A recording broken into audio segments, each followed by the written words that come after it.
Versão brasileira, Herbert Richards. Apresentado por Ana Júlia Cortelete, Eduarda Vergani, Marina Tefili, Milena Gabriela.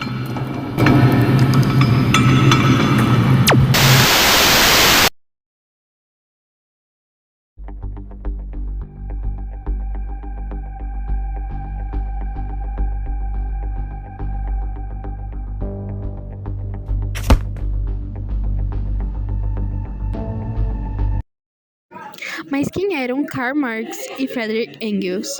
Marx era filósofo alemão. Engels era filho de industrial, mas vivia com os operários.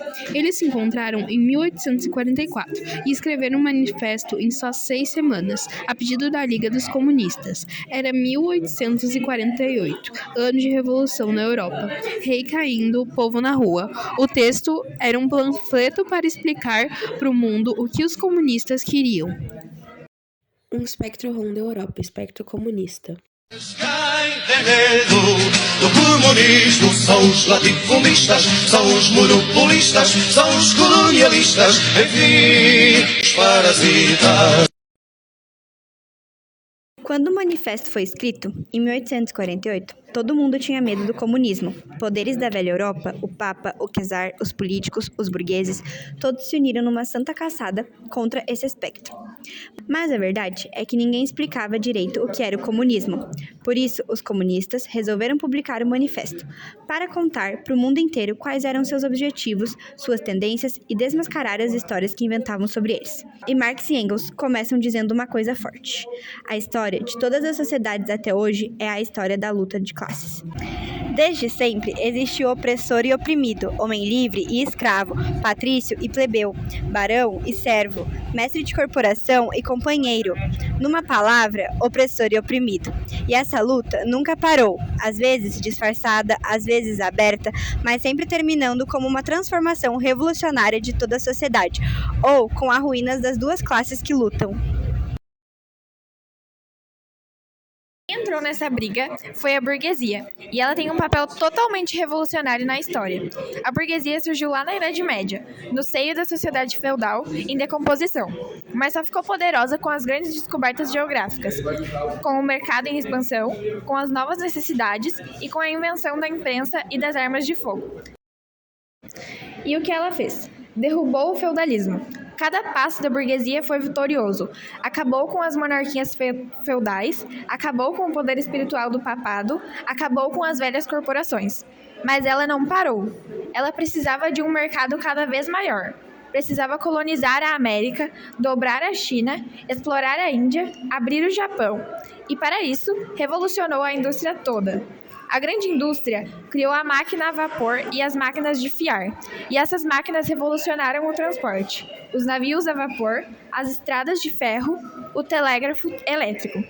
No lugar do mercado local, veio o mercado mundial.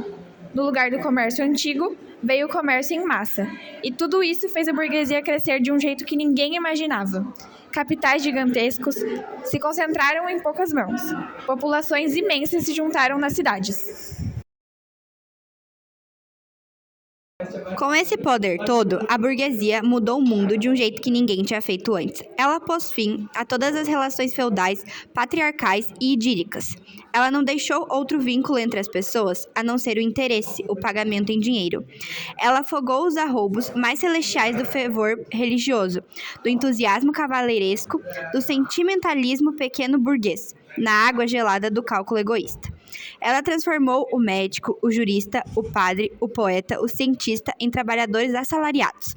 Ela arrancou da família o seu véu sentimental e reduziu tudo a uma simples relação de dinheiro.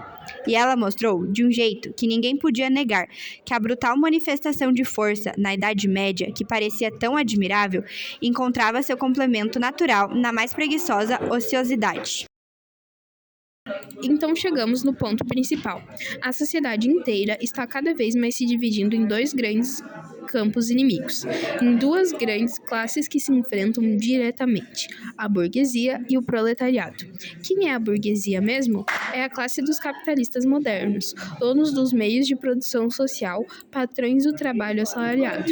E quem é o proletariado? É a classe dos operários assalariados modernos. Eles só vivem se tiverem trabalho, e só encontram trabalho enquanto o trabalho deles aumentar o capital.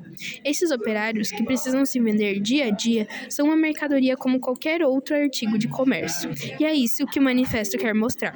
Como a burguesia criou o proletariado e como essa luta entre elas vai definir o futuro.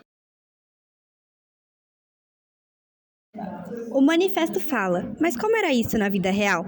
Na Inglaterra, de 1840, crianças de 8 anos trabalhavam 14 horas por dia em fábricas.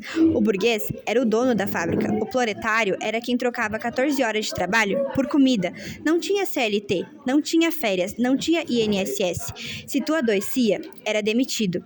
Por isso Marx diz, o proletário é mercadoria. Se tu não produz, tu não vale. 1848 parece longe, né? Mas pensa, hoje a gente chama de empreendedor o burguês. E CLT, PJ, Uber é o proletariado moderno.